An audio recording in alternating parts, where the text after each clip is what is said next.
It is Shabbat Emor, as we have heard there already, which is all about speaking and talking. And if there's one thing we know about the Lord, he talks, and he talks, and he talks, and he talks, and he speaks. Everything that he does is wrapped up in this. You know, one of the favourite phrases, if you're ever learning biblical Hebrew, I guarantee the first phrase that you will learn is going to be Vayomer Adonai al Moshe Lemor, right? And the reason why you heard it this morning, the why you're going to hear this again and again, is because it comes all the way through the Torah. And the Lord spoke to Moshe, saying, and off he goes. God is speaking all the time. I suppose the question is are we listening, first and foremost, to everything that he is saying to us? And I think the conclusion that we can very quickly come to with all of that is oftentimes, most times, we do not listen. As a nation, as individuals, even for ourselves. And something actually happened just the other day. We were out there in Medina and going through the catacombs there. We saw, did we not, something on the board, the info board, that really caught my attention. And it basically ran something like this. After the emergence of Christianity, right? Now, you know, you can read that and just move on and not even blink. When I come across phrases like that, though, I do more than blink. And it comes down to really, are we listening?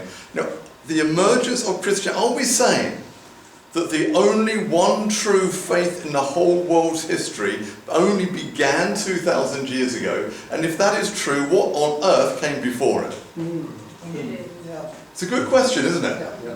And why did God wait so late then, apparently, in global history to reveal the truth of salvation and righteousness and justice? Why wait until that particular moment in time? Apparently, somehow, in all of this, the Lord went, you know what, I think it's time I set up a religion on earth. How am I going to do this? I know, I will send my son. Now look, when you put in those kind of words, it's ludicrous, isn't it? Yeah. Obviously it's crazy when you begin to think of it in that way. We all know what came before is what should have continued afterwards. Judaism. Yeah. Right? I do not read anywhere in the scriptures where it says that Yeshua came down and said to his disciples, actually guys, you know, between you and me, I'm setting up a new religion. Right?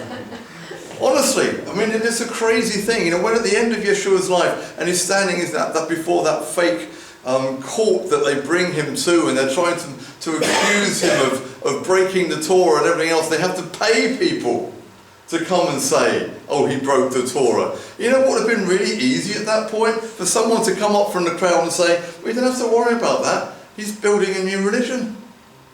And they would have gone, case closed. That's it, done. Heretic, out. Apostate, out. Shaul, Paul, if he had been the one to create a new religion, he would have been kicked out of Judaism.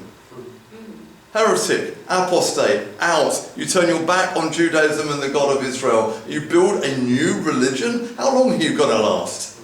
And yet, what do we read in the book of Acts? I digress slightly, bear with it. But you know, we read in the book of Acts, it says when Shaul is on his journeys, he went into the synagogues regularly, didn't he? And you know what? They would not have let him in if he had been an apostate and a heretic in that way. What do we learn from all of this through history? They did not create a new religion called Christianity. Amen.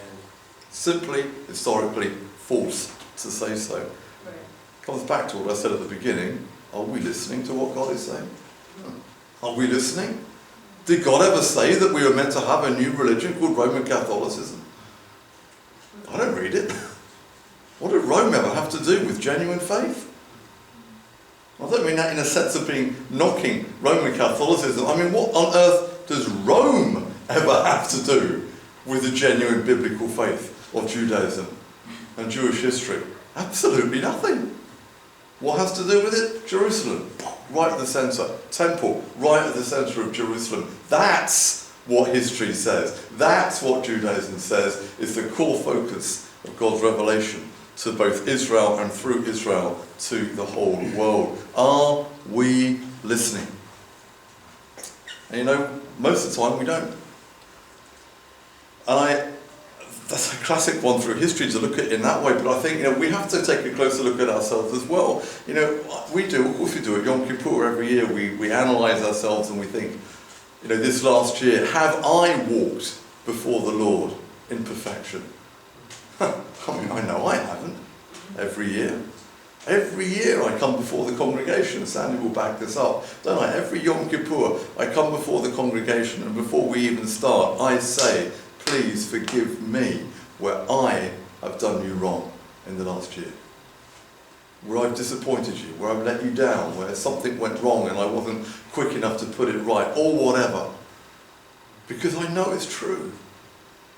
Not one of us is perfect, and we struggle to listen to what God is saying. We think we can just sit down and we can read it, and we do it, and there's a song in there somewhere. But it doesn't always work like that. We make decisions, we go off and do weird things. Just look at the history of Israel, ancient history of Israel, with the Baalim and everything else that was going on, that we ran after this idol and that, and did all kinds of weird and crazy stuff, and half the nation gets taken off into exile, and then a couple of hundred years later, then even Benjamin and Yehuda and the Levites are also taken out. Why? Because the nation sinned. I know it's not popular to say this in today's world. I know some Messianic Jews are cautious of making a comment like this. The Torah says it. It's not me saying it. The Torah says if you sin, the land will vomit you out. And it has done so twice. 3 times, technically, I suppose, if we include the Assyrian one as well there. It happens again and again and again. And one of the things which I think has often excited people is this restoration idea here that we're talking about, which is what the theme of the conferences are all about here this year. This idea that Israel is going to be restored, and it is common, or has been common practice, I think, in many circles, to see the return from Babylon as being the restoration of Israel and the Jewish people, the Jewish nation. And of course that then runs up to the 1st century and the birth of Yeshua and so on. And it's been accepted in that way, I think, for a long, long time, that this is pretty much the way that it is. But there are now beginning to be voices, and they're beginning to kind of filter into Messianic Jewish thinking, that's beginning to question that historical narrative. And it questions it for a number of reasons. One, when we came back from Babylon, not all the Jewish community returned from Babylon. That's a fact. In fact, according to some ideas and concepts here, a very small number came back with Ezra and Nehemiah. It was a small group of people. That group grew over time, but it was nowhere near the whole of what Israel was. Why do you think that our rabbis and sages went to Babylon when the Romans were kicking us out? Why do you think we have the Babylonian Talmud? It's because the community stayed there, on the whole. It didn't break and everyone come back. And that's even before we begin to think about the Assyrian invasion and the taking off of the 10 tribes of wherever they are in the world right now. They're not lost, by the way. Let's not go there. They're not lost to the Lord knows. And there is a promise of their restoration in it all. But when Ezra and Nehemiah were building that temple, and everyone gets excited about this because, of course, it becomes eventually the second temple, as we call it, and through the Maccabees and Hanukkah and all the other things that were going on for all that time, there was something about the temple that was lacking. What was that? Can you remember? The temple was rebuilt, wasn't it? But was it the same as the Davidic Solomonic one? No, because it lacked the Shekhinah of Adonai. Never once was God's presence in that temple. In other words, it was a partial fulfillment that we were seeing of this restoration of the nation of Israel at that time. It was good, can't knock it. It was great that people were back in the land. But I would argue it was just the beginning of the restoration of our great nation and people. Yeshua had a huge role in that restoration program. By the time we get to that, what we now call the first century, by the time we get to that point in time, Yeshua's arrival into Israeli Jewish history at that moment was not just coincidence. It was designed chronologically to start with the temple and work its way through to that full salvation message to become a light to the nations that Israel was always called to be. It wasn't a random event that somehow God thought, this could be a nice time to send my son. No, it was absolutely bang on schedule. The timing was perfect. Everything about it was perfect. It was spot on.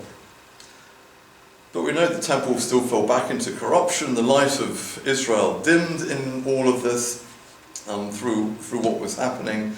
But it was a partial restoration. Do you remember the comment which Yeshua makes in Matthew 12:6? He says, one greater than the temple is here.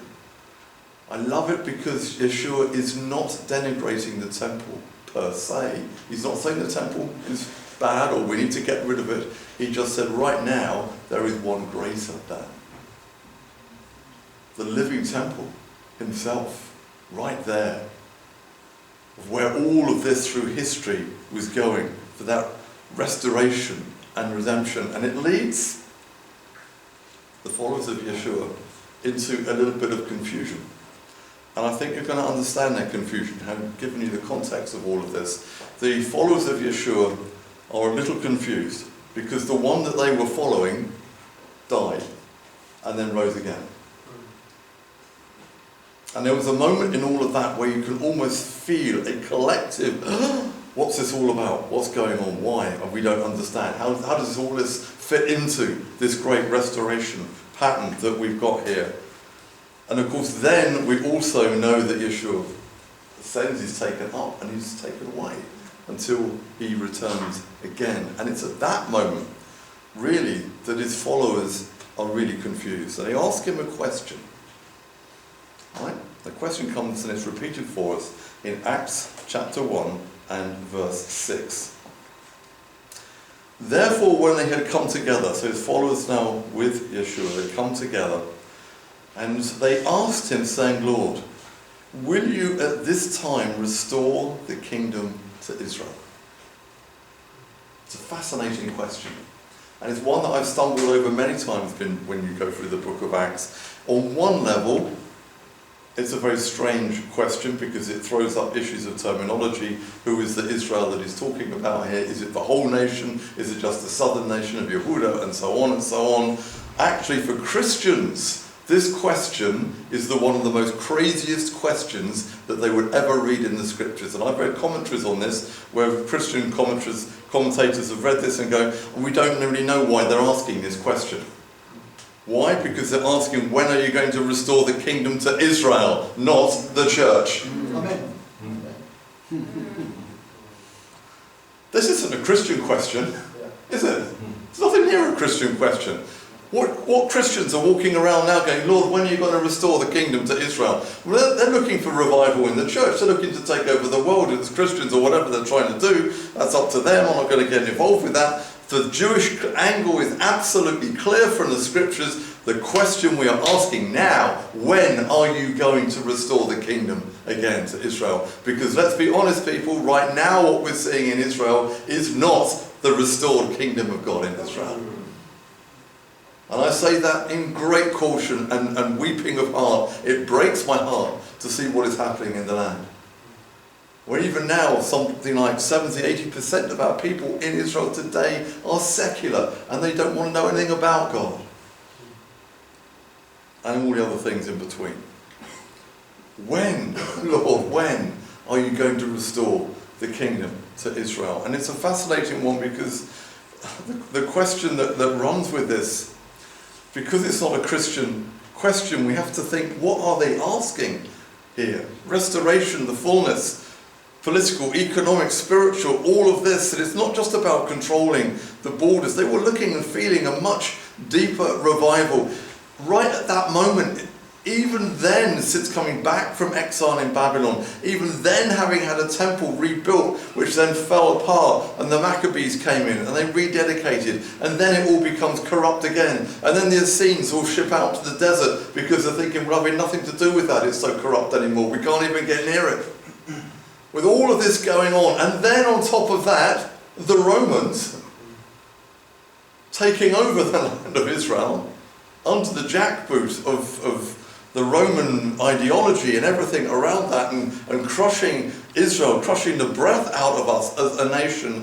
This is the context that people and the followers of Yeshua are now coming to him and saying, Lord, when is this suffering going to end?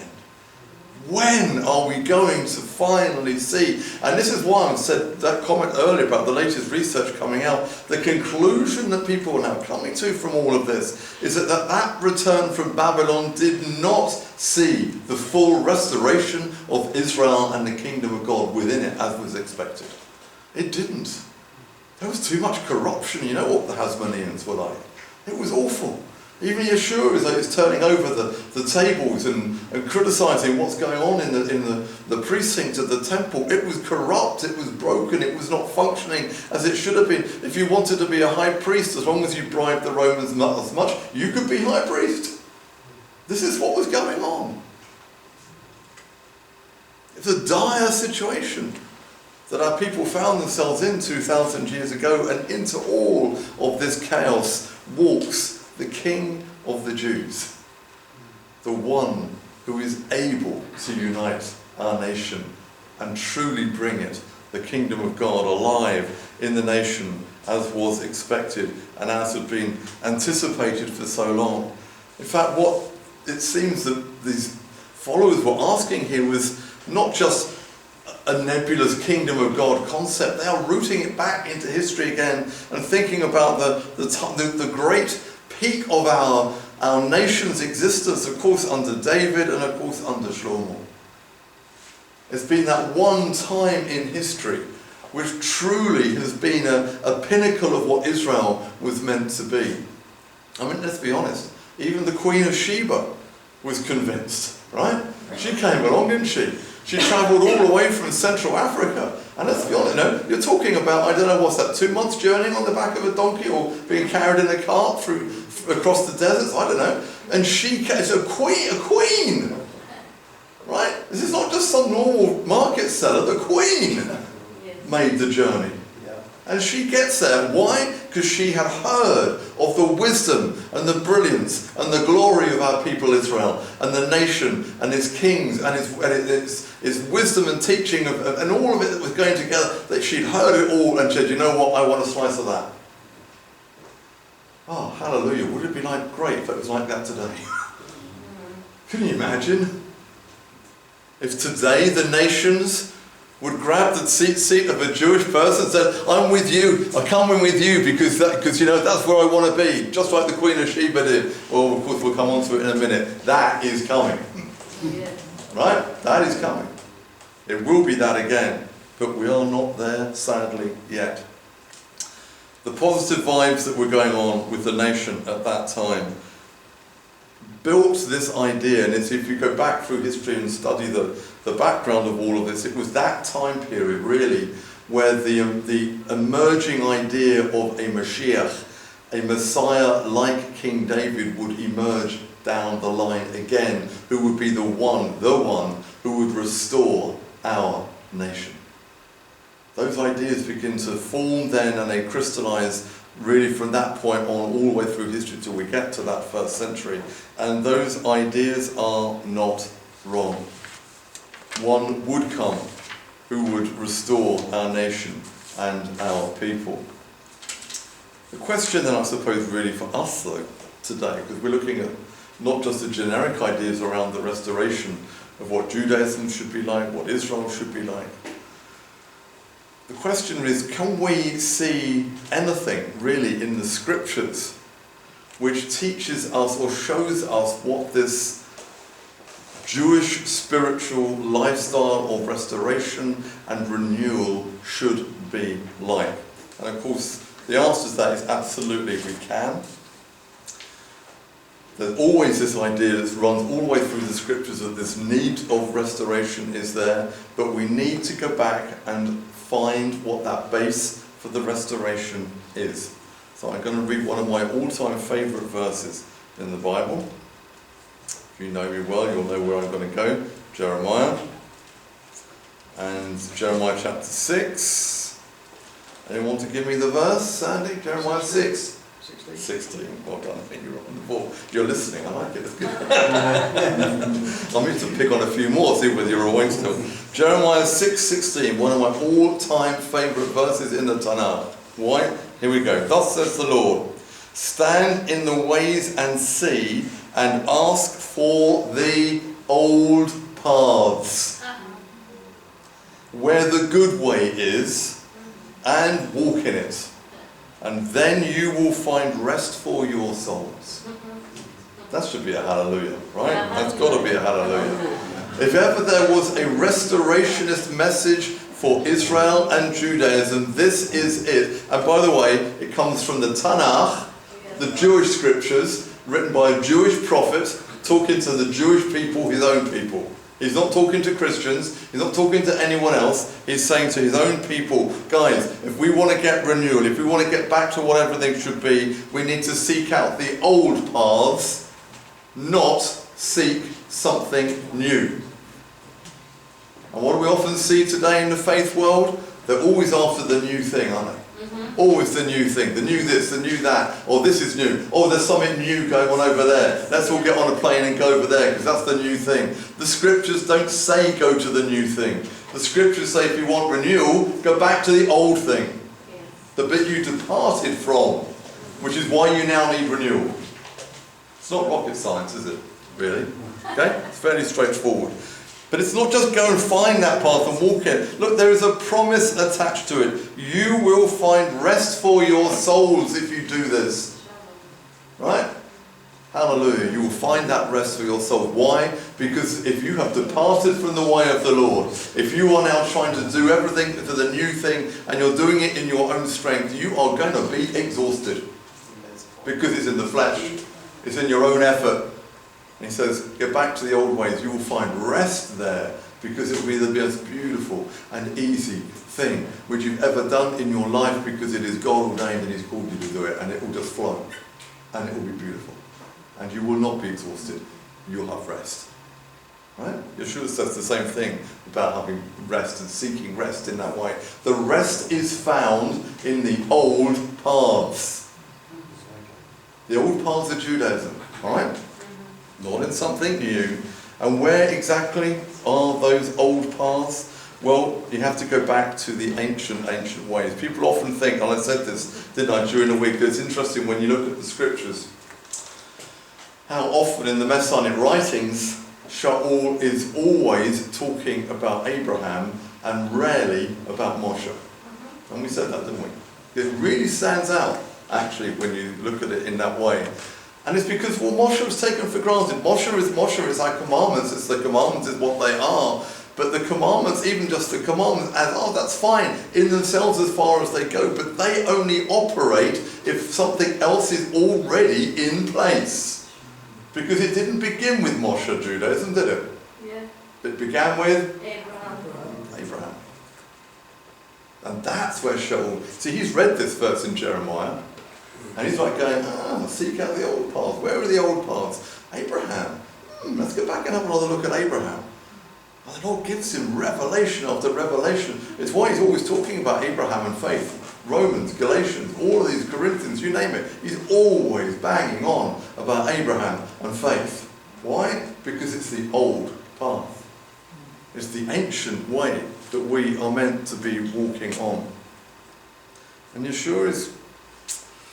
Well, you have to say, Yeshua is sometimes a little bit critical, isn't he, of his own people. And I'm going to read a little bit to you here from an interesting little passage. I was preaching on this just a couple of weeks back, actually, but it comes from John 8. And picks up on here, he says, Yeshua is speaking with his people here, and he says, if you abide in my word, you are my disciples, and the truth will make you free. And everyone goes, hallelujah, the truth makes you free. And he answered him, instead of saying hallelujah, which is what you'd think most people would say at that point, the people around him said, but we are Abraham's descendants, and we've never been in bondage to anyone. How can you say you will be made free? It's an interesting little comment, throwaway comment he's got there. And Yeshua said, whoever commits a sin is a slave, a son abides forever. Therefore, I know you are Abraham's descendants, but you seek to kill me. If Abraham had been your father, and he says, Abraham is our father. If you were Abraham's children, you would do the works of Abraham, says Yeshua. It's really interesting. It's an interesting little book, right? Ping-pong exchange that goes on here. And actually, Greek is even more fascinating. Now, I'm going to be honest, I said to you the other day, Greek is not one of my languages, so I had to go back and look this up in Greek and see a little bit more of what was going on here. And what Yeshua is really highlighting for them here, the Jewish people who were around him were going like, yeah, but we are all descendants of Abraham, so what do you mean we need to be free? Right? As if sin cannot touch, right? Because we're Abraham's descendants. And then what Yeshua's response is really, really clever. Because he says, he doesn't say, oh, you're not Abraham's descendants. He acknowledges, yes, you are descended from Abraham, but you're not living as if he's your father. Yeah. Notice? Yeah? Descendant, father. Now, we can look at that and go, what on earth are you talking about? If Abraham's your descendant, of course he's your father, right? Now, Yeshua isn't playing games with us here. He's making a point. A son will do what he's learnt from his father. He will imitate his father. Being a descendant is not enough. We're all descendants from someone, right? But every single one of you has got a king or queen in your background somewhere. Right? If we go back far enough, you're all a descendant of someone in royalty or celebrity. I bet you all are somewhere. Each and every one of us. We're all connected. We're human beings anyway. Somewhere we've all got some descendancy in that way. We can lean on that descendancy and we can utterly miss the point. And what Yeshua is saying is exactly this. You can say, yes, you are a descendant of Abraham, but I want you to prove it by doing the things that Abraham did. Yes. Abraham. Not Moshe. And the reason why is quite subtle, because Yeshua's not taking a side swipe at Moshe. He's effectively saying, you're already doing the things of Moshe. That's fine. Yeah, you're keeping Shabbat. You're not out there eating prawns and snails. You're fine on that level. But Abraham, that's a different story, isn't it? Because Abraham's story is different from Moshe's story in all of this. And so he splits the hair on all of this. Isaiah 51 talks about this. He says, remember the rock from which you were hewn, Avraham. Not Moshe again, Avraham. That was Isaiah. Even spotted that and knew that at a very early stage. The message that comes out again and again and again. If we want to have true spiritual restoration and renewal in Israel and within Jewish thinking, within Judaism per se, it is to Abraham we must go if we are going to find that spiritual renewal. Because Abraham was the first Jew, in inverted commas. He would never have said that, of course it's anachronistic, but you know what I mean. He's credited with being the first Jew. What was it that brought Abraham over that line, that he left his Gentile background, if we can call it that, and moved into becoming the progenitor, the founder of the people of God? What is it that marks out this man? He hears God, right, Emor, and he does. I will hear it, and I will do it. Shema Yisrael. Right? I love this because you know what you discover when you dig down into all of this, the message has never changed. Yes. It's never changed. God hasn't changed. Salvation has never changed. Faith has never changed. Jewish history you go through it again and again and you'll find the same messages coming out every single time because God does not change. He has that message which is given to mankind, that narrative of salvation and redemption and righteousness, and he is not shifting. And we see in Father Abraham the pattern that is set for each and every one of us. If Abraham is our father, then we need to walk as Abraham did, which means you've got to walk by faith and not by sight. Because if you're walking by sight, you're walking in the flesh. Thinking what you can trust because you can touch it and smell it and taste it, and right? Things you can control. If you're walking by faith, you are not in control. Hallelujah. That should scare you. It really should. It should, because if you are not in control of your life but the Lord is, you can expect it to be the spiritual roller coaster that you might anticipate that to be. And it often is, isn't it? If you walk with the Lord long enough, I have now for nearly 40 odd years, if not longer, then it's been like, you know what I mean. That is the real walk of faith. When you walk in that way, it's a powerful thing, but we have to, because that's what Abraham did. And I think that this now is where it gets interesting for us, I think, in this category, because if our route, if you like, to restoration and renewal as a nation going forward is Abraham, then we are needing to refocus a little bit of where our attention is. And I think this is shall we say, a gentle critique of the movement of Messianic Judaism as it is today, or at least as it has been for quite some time. And this is because most people who come into Messianic Judaism have come from a Christian background in some form or other, or we even call it a church background. And if there's one thing that happens when people come out of that background, very quickly you rediscover the Torah. Well, hallelujah, it's a good thing, right? But you know what? The Torah is not the centre of Messianic Judaism. Yeshua is the centre. The living Torah is the centre of Messianic Judaism. And it's really, really important.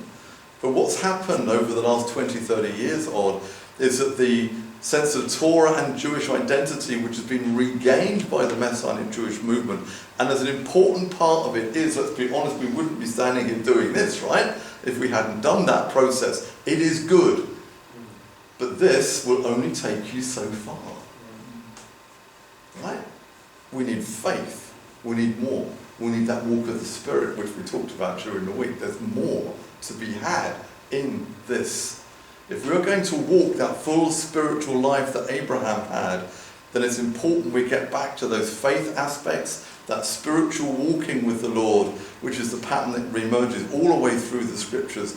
We've got the Jewish identity. By and large, in Messianic Judaism today, it doesn't matter where you go around the world, what kind of Messianic Jewish congregation you go to, and there are many, and all kinds of shades in between. Most of them, I suspect, you will walk into and think, yeah, I recognise this. Because of the renewal that's already taking place, and has taken place. But if we stop there, we will not push on to the full renewal, the restoration that needs to come. Why do you think the book of Acts is full of the miracles of God? It is. Why do you think the Gospels are full of the miracles of God? Wherever Yeshua went, raised the dead, healed the sick, this, that, demons were being cast out. I would put a challenge, I've not done this, so I'm going to challenge you, maybe a bit of homework for you. I would put a challenge on this, to go through one of the Gospels and actually take a note of how many verses is dedicated to the miracles which Yeshua did and others did at that time period, and then go back and do the same thing on direct teaching on a Torah commandment. Could be quite a fascinating outcome, statistically. Because what really comes out again and again and again, the predominance and the focus that comes from the texts, is not so much the halakha, don't get me wrong, it's important. It's the power of God revealed in Israel, our nation. That is what is recorded again and again and again. It's fascinating, isn't it?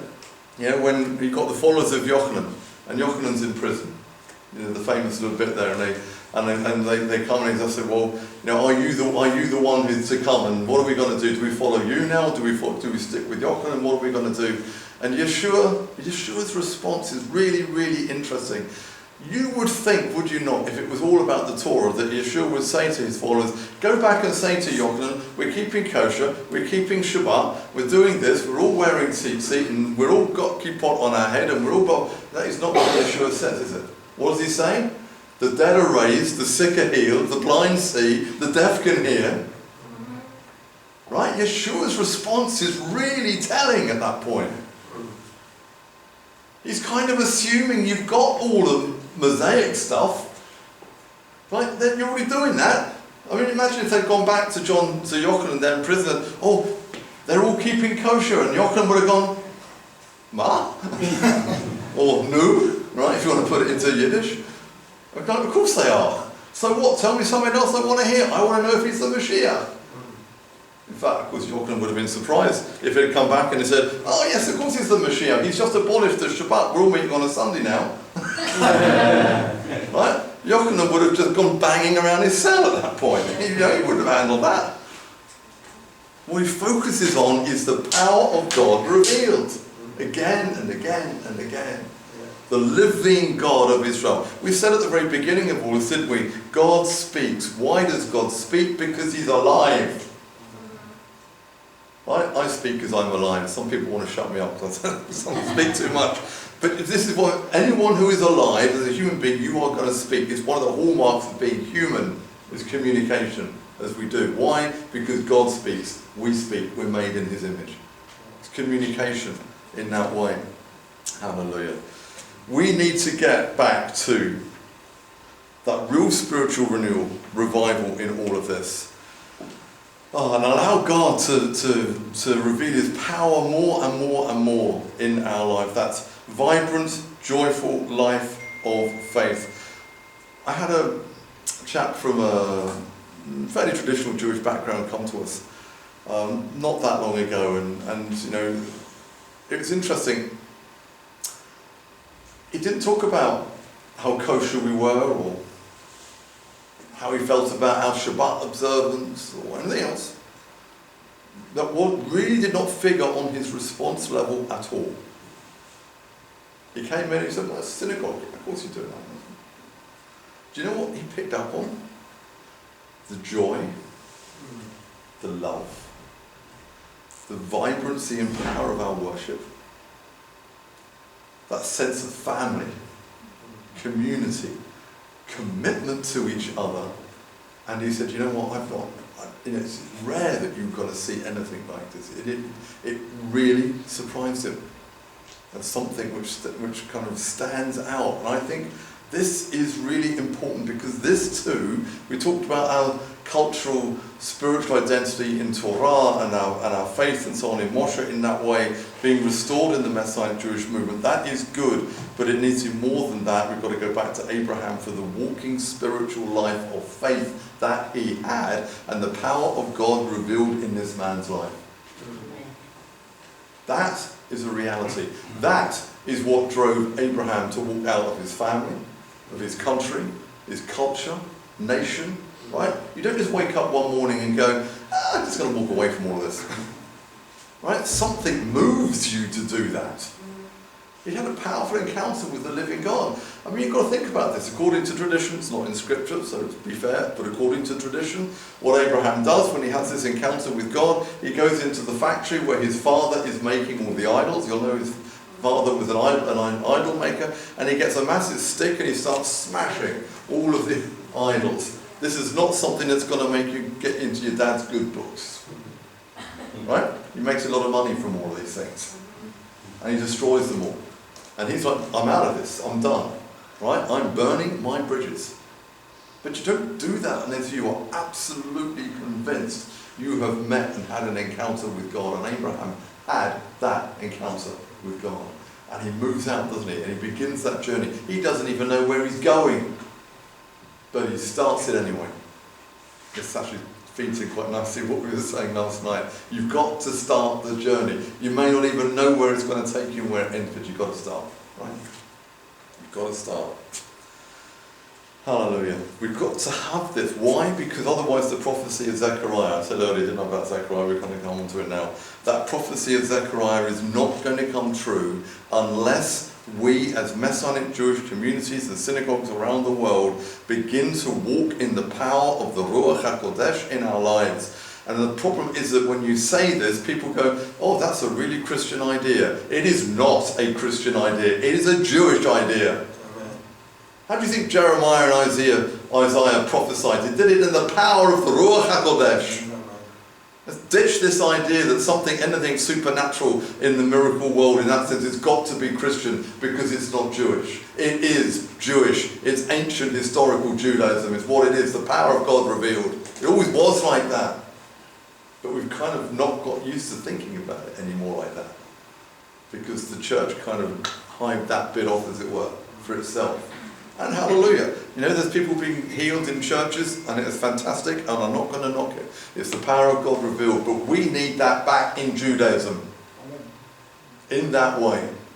When Jewish people walk into our communities, be it here or in Norwich or anywhere else around the world, in Messianic synagogues, and they come in and say, it's something about my back or my arm, and we lay hands on them and pray for them, and they walk out healed. That's what we need. Why? Had it in the book of Acts, didn't we? It was going on.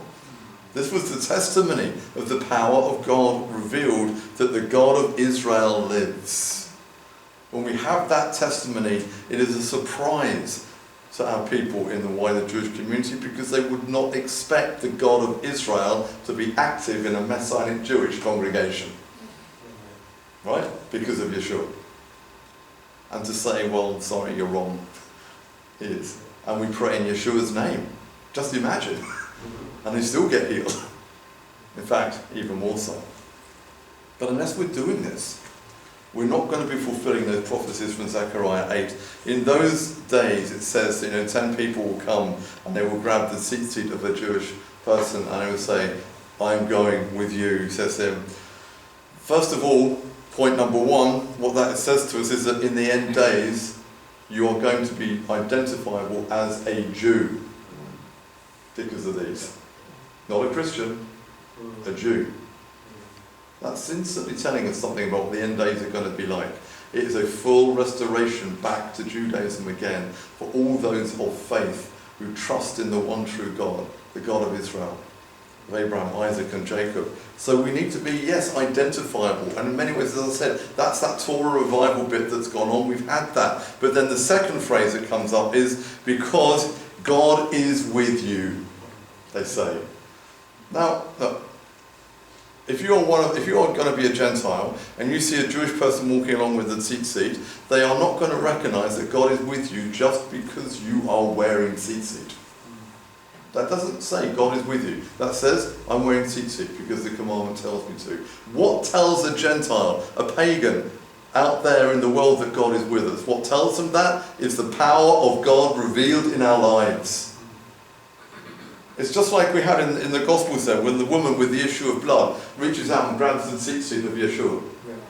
This didn't heal her. Yeah. This is a piece of string. Yeah. This did not heal her. Her faith heals her. She reached out to it because she recognized that Yeshua was a man of God and of wisdom and power and prophetic teaching, and she knew, therefore, that tzitzit on such a man had a powerful impact because it meant something to the wearer, and she reached out to that because she believed and had faith, and it says she touched it and power went out of Yeshua and she was healed. That's what we need to see. Right? Because it's unavoidable at that point. You reached out to something that is profoundly Jewish, and the God of Israel, in his power, healed you. You can't mix that up with Christianity. It ain't going to work. Right? It's not going to be a thing. Actually, talking about identity in the end days as well, something that just occurred to me last night. I added this little bit in last night. I just want to share it with you as well. Matthew 24:20, he's talking about the end days. He says, pray that you will not have to flee on Shabbat. You know the bit in Matthew? It's really interesting because those passages are talking about the end times. And I can imagine Christians reading it going, I'm not bothered about fleeing on Shabbat, what's the problem? Work that one out then. The only reason why Yeshua said, pray that you don't flee on Shabbat, Yeshua knows that when we get to the end times, Judaism, not Christianity, Judaism is going to be the one that is dominating the world. And that includes Messianic Judaism. And especially to his own followers, he said, pray that you don't have to flee on Shabbat, because it's going to be awkward if you have to flee on Shabbat, because of work and stuff, right? So we should be praying that. It makes no sense to the church, that verse. Sunday is not Shabbat, right? It's not. So that verse is meaningless. And I would think that if Yeshua knew that Shabbat was going to be abolished, then it was a very strange thing for him to say, don't you think? Yeah? He certainly didn't reckon on Shabbat ever being abolished. That was a thing of man. Right? Why would Shabbat be abolished? It's always been there. It's a command of the Lord. So what's it going to look like? Well, my final thought on all of this is, again, something that you will not probably have thought about. I like to stretch your brains and your spirits a little bit. And what it comes up in Galatians 5, so I'm going to read it to you. Galatians 5, it is a very, very famous passage for you. So you won't be surprised to hear it, but you will be surprised the context I'm going to give it in a second. Galatians 5, I'm picking up at 22. It's that lovely passage beginning from 16. I say then, walk in the Spirit, and you shall not fulfill the lust of the flesh. It's that classic passage, walk in the Spirit, don't walk in the flesh. And then a few verses on from that, it then says, the fruit of the Spirit is love, joy, peace, long-suffering, kindness, goodness, faithfulness, gentleness, self-control. Against such things there is no tolerance. Right? A whole wonderful list of the fruit of the Spirit. And I bet, if you ask anyone of faith about this, the fruit of the Spirit, they will all tell you that those fruit of the Spirit are Christian fruit of the Spirit. Because that's what has happened for the last 2,000 years. The fruit of the Spirit has been abrogated into the church and claimed as if only in Christianity you're going to find the fruit of the Spirit. It's a Christian topic. The topic it gets preached about. It's Galatians 5, 22, 23. Yeah? Okay, let's contextualise this for a second. When Galatians was written, who was Shaul writing to? There was not a church in Galatia. It was a Messianic Jewish community in Galatia that he was writing to. It was a community that was made up with those who were ethnic Jews, born Jews, and made up also of those who were converted ex-Gentiles who were part of that community there in Galatia. That is the spiritual community you've got there. It is functioning what by today's understanding we would call a Messianic synagogue. It had traditional liturgy, it used the Torah scroll, they were keeping a kosher lifestyle, they were doing everything you'd expect them to do. It was not a Christian community. And here we find Shaul writing to this community, talking to them about the fruit of the Spirit. This is an expectation from Shaul writing to Jews that they should be exhibiting the full power of the Spirit of God into these fruit here of kindness and goodness and faithfulness and love and everything else. He said, if you are exhibiting and demonstrating the power of God and His Spirit in your life, thinking solely of the God of Israel, because that's all this context is, he says, this is what your life is going to look like. And again, I'm going to say it because I'm hammering it, it's important. He does not list at that point the list of commandments you'd expect to see in someone's life. He takes that as read, as normal. You know, when things are normal, you don't go out of your way to talk about it. What you talk about are the things you really want to put across. This is a community there in Galatia. They're doing the Torah stuff. They're keeping the Jewish lifestyle. They're worshipping on Shabbat. They're not eating frogs. Right? They're doing all this stuff. What he's saying to them is what they need to know now in the power of the Jewish Ruach HaKodesh, if you want to put it that way, is what to see in your life, that power revealed. And when that power is revealed, you will see this fruit of the Spirit that he talks about. This is Judaism. It is Jewish. It is not Christian. And we need to win it back into our communities. Because it seems to me at the minute there's a spiritual mental block we're putting in our own heads here that stops us moving beyond, yeah, but how do I do X? Now, on one level, that's important, but honestly, if you're going to spend the next 20 years doing that, you are missing out on living a life of testimony to the people in this world that need to know that the God of Israel is alive, that Yeshua is salvation, now. Not in some theological way, now, for real. If you embrace Yeshua today, you can be saved and be born again. Jewish fruit of the Spirit. That presence of God needed to come through their lives in such a way that it would impact the people around them. This should be our hallmarks, people. And I think if we consider love, joy, peace, long-suffering, kindness, goodness, faithfulness, gentleness, self-control, you know what? If we all lived in the power of the Ruach HaKodesh, the Holy Spirit of God, and we're exhibiting that list every day of our lives, just think how big your friendship circle might grow.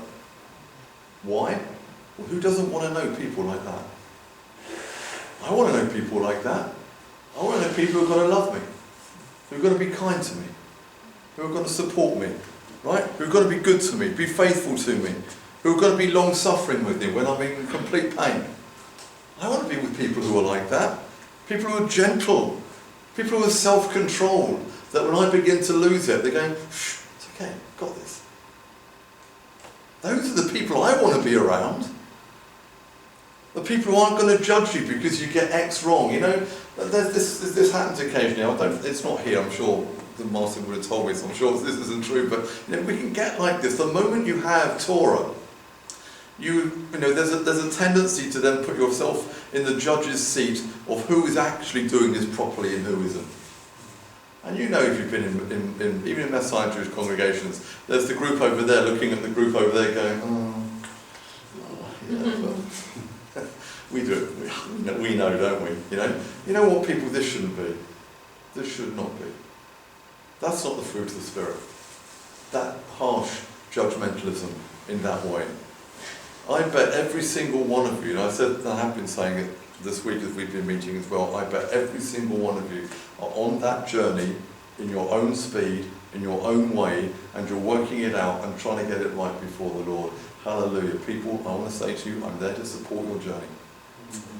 And you may not have got it right yet. Well, guess what? Join my club. Right? Because I haven't got it all right yet either. Yeah. Right? I'm still a work in progress. And one day when I'm standing before the Lord and Yeshua looks at me and goes, are you kidding me? Right? And I go, I know, I did what I could, you know, and he'll go, it's okay, I've got the rest. It's covered. Well, hallelujah, it's covered. You know, we don't need to fret over those kind of things. What we do need to do is to exhibit the power of God in this way of the Jewish fruit of the Spirit in our lives that will actually attract other people to us and not repel them from us. Because we're not the kind of people they want to know. Our lives of service in that way, of goodness and kindness, and that people go, you know what, I like being around you. I go, when we've chatted or had coffee or something, I'm going to go away, you know, I go away with a bounce in my step because I spent time with you. And I guarantee you, you do not need to whack out Isaiah 53 on the coffee table in Starbucks at them at that point. You can try, but I bet they probably won't be listening. But if you live the life of walking in the Spirit and exhibit the power of the Ruach in your life through this fruit, this Jewish fruit of the Spirit, that will do more of a testimony to your life and the God of Israel than at any time just smacking out your Bible and reading a couple of verses at them. It will. It's the living letters that Shaul talks about. Why? Because the Torah isn't just here. It's not just there. Where is the Torah right now? Here. Right? Coming out of you all the time. And if you allow the Spirit of God to bring that Torah, the commandments, the righteousness and the goodness and the kindness, allow all of that to come out of us, then, Zechariah says, people will say, we have heard that God is with you. And do you know what? I'm coming with. Because that's what I want. That's what I want. I want to be where God is, and they will follow us as Israel, the Jewish people, and not just those who were born, those who have converted and come into that one wonderful nation, living in the power of the Spirit of God and revealing these things.